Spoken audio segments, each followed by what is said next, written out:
Wayanad Kalpetta SKMJ സ്കൂളിന് സമീപം നഗരസഭ ഒഴിപ്പിച്ച ചൂരൽമല ദുരിത ബാധിത ആസയുടെ തട്ടുകട പുനഃസ്ഥാപിക്കാൻ തീരുമാനമായിട്ടുണ്ട്.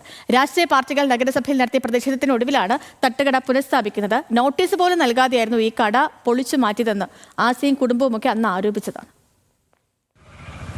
ജനുവരി 2-നാണ് കൽപ്പറ്റ SKMJ സ്കൂളിന് മുന്നിൽ ആസിയയും കുടുംബവും സന്നദ്ധ സംഘടനയുടെ സഹായത്തോടെ തട്ടുകട തുടങ്ങിയത്. ചൂരൽമലക്കാരുടെ തട്ടുകട എന്ന പേരിൽ നടത്തിയ കടയ്ക്ക് വലിയ സ്വീകാര്യതയും ലഭിച്ചിരുന്നു. വൈകുന്നേരം 6 മണി മുതൽ പുലർച്ചെ 1 മണി വരെയാണ് കട പ്രവർത്തിച്ചിരുന്നത്. എന്നാൽ ഇന്നലെ പുലർച്ചെയോടെ യാതൊരു മുന്നറിയിപ്പുമില്ലാതെ നഗരസഭ അധികൃതർ തട്ടുകട പൊളിച്ചുമാറ്റിയെന്നാണ് പരാതി. കട നടത്തിയിരുന്ന വാഹനവും സാധന സാമഗ്രികളും നഗരസഭ അധികൃതർ പിടിച്ചെടുത്തിരുന്നു. കടടച്ച് പോകുമ്പോഴൊന്നും നമുക്കൊരു പ്രശ്നങ്ങളൊന്നും ഉണ്ടായിട്ടില്ല. ആരും നമ്മളടുത്ത് കട പൊളിച്ച് മാറ്റാനൊന്നും പറഞ്ഞിട്ടൊന്നുമില്ല.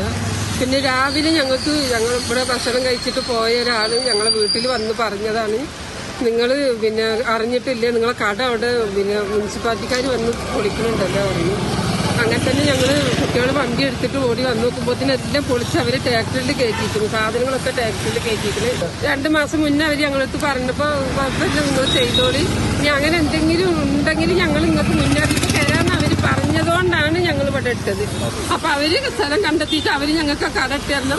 ഞങ്ങളെ സാധനത്തിന് ഒന്നിനും ഒരു കുറവും പറ്റാൻ പാടില്ല, ഒരു പ്രശ്നവും പറ്റാൻ പാടില്ല. അങ്ങനെ ഉണ്ടെങ്കിൽ ഞാൻ കടം വാങ്ങിയ സാധനത്തിന്റെ കടയത്തെ പൈസ, ആ സാധനത്തിന്റെ പൈസ ഒക്കെ അവര് കൊടുത്തോട്ടെ. അതേസമയം കടയിൽ നിന്ന് സ്കൂളിലേക്ക് മാലിന്യം തള്ളിയെന്ന പരാതിയെ തുടർന്നാണ് തട്ടുകട പൊളിച്ചതെന്നാണ് നഗരസഭയുടെ വാദം.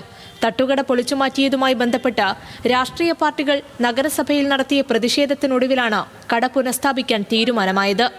ന്യൂസ് മലയാളം, വയനാട്.